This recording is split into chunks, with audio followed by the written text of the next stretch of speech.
Assalamualaikum warahmatullahi wabarakatuh.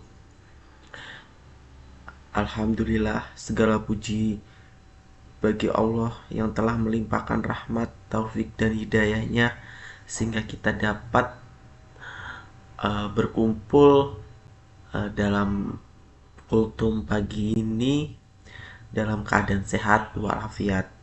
Salawat semoga senantiasa tercurah pada junjungan kita Nabi besar Muhammad Sallallahu Alaihi Wasallam beserta keluarganya, sahabatnya, dan para pengikutnya hingga akhir zaman. Pada kesempatan pagi ini, marilah kita luangkan waktu sejenak untuk meningkatkan iman kita melalui kultum pagi ini dengan tema problematika dalam kehidupan rumah tangga. Semoga apa yang akan saya sampaikan dapat memberikan manfaat serta menambah wawasan dalam kehidupan sehari-hari.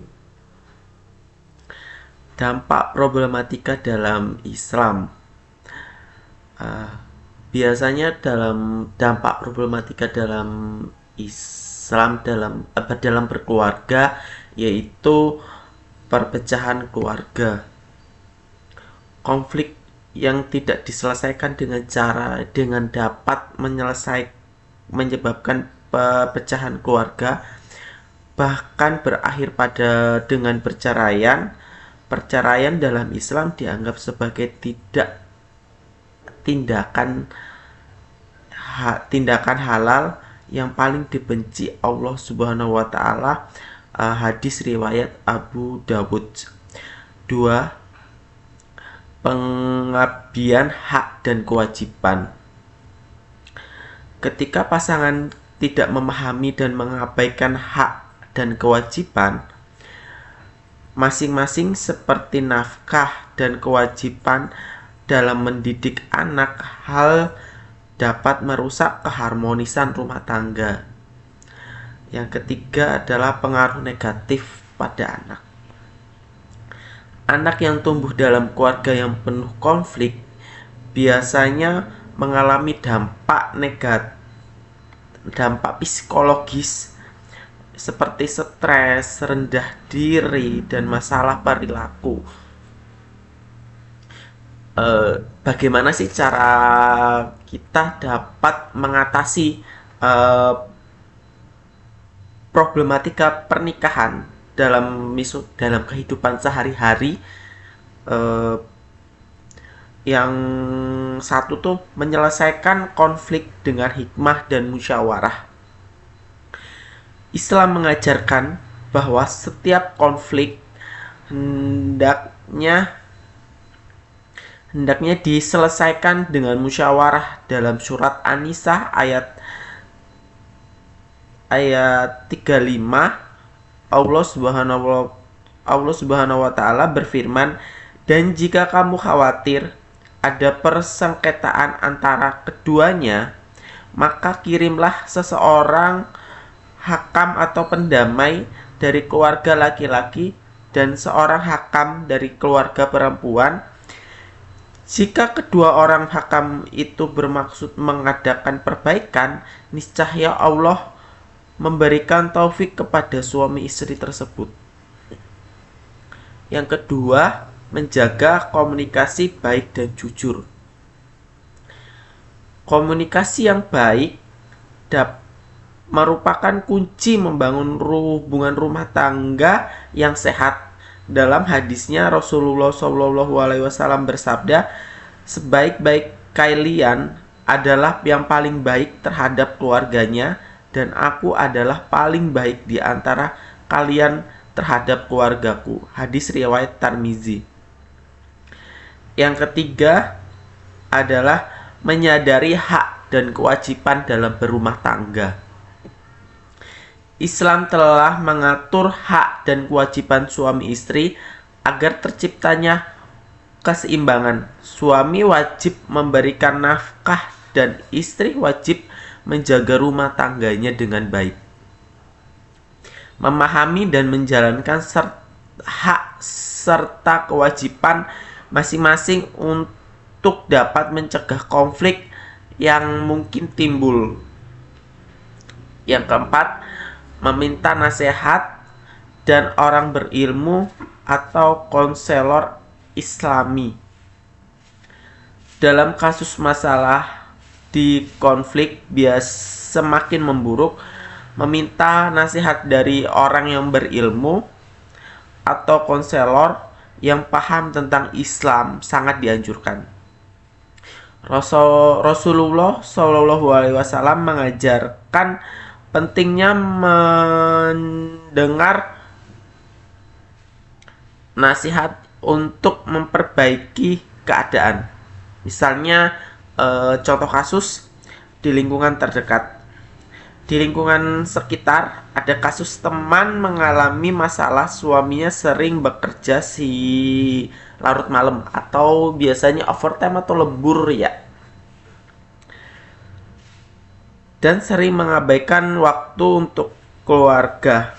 Istrinya merasa diabaikan. Anak-anak juga mereka merasakan kurangnya perhatian dari ayah mereka. Hal ini menyebabkan pertengkaran yang sering terjadi di antara mereka. Berarti suaminya itu sering lembur dan juga jarang mungkin waktu buat keluarganya itu berkurang seperti itu. Upaya kita memberi solusi sebagai memberi solusi amal ma'ruf nahi munkar itu seperti apa sih? Berikut bentuk amal ma'ruf nahi munkar mengajak kepada kebaikan dan mencegah keburukan. Saya memberikan beberapa saran kepada pasangan tersebut, yaitu musyawarah untuk kebaikan bersama. Saya menyarankan agar mereka duduk bersama untuk berbicara secara terbuka tentang permasalahan kebutuhan mereka masing-masing. Sesuai dengan konsep musyawarah dalam Islami disebutkan dalam surat Asy-Syura ayat 38 yang artinya di mana umat Islam dianjurkan untuk mengatur urusan mereka bermusyawarah. Yang kedua, membuat jadwal waktu bersama keluarga. Untuk mengatasi kurang perhatian suami, disarankan untuk waktu khusus bersama keluarga.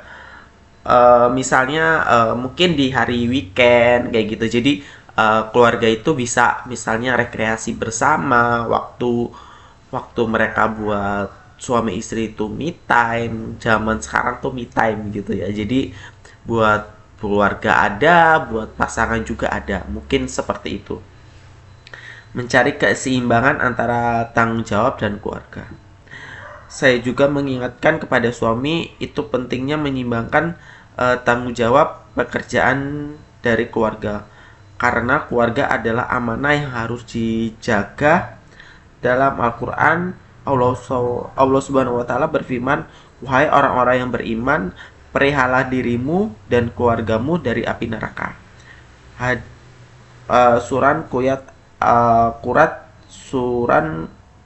Quran surat At-Tarim. 4. Memperbanyak doa dan tawakal. Saya juga menganjurkan kepada mereka untuk memperbanyak doa kepada Allah agar diberi ketenangan dan kemudahan untuk mengatasi masalah. Rasulullah Shallallahu Alaihi Wasallam bersabda, tidak ada yang lebih bermanfaat bagi seseorang mukmin dalam menghadapi segala cobaan hidup selain tawakal kepada Allah. Hadis riwayat Tirmizi. Kesimpulan dari problematika tersebut adalah perlu diketahui bahwa pengelolaan dengan cara yang baik sesuai dengan ajaran Islam Upaya untuk mengatasi mencakup komunikasi yang baik, musyawarah, pemahaman hak dan kewajiban konseling dengan orang yang berilmu. Dengan pendekatan ini, pernikahan dapat menjadi sarana menuju kebahagiaan dunia dan akhirat. Begitulah kutum pagi hari ini. Semoga bermanfaat dan menjadi relasi. Jika terjadi konflik pada keluarga, kita bisa lebih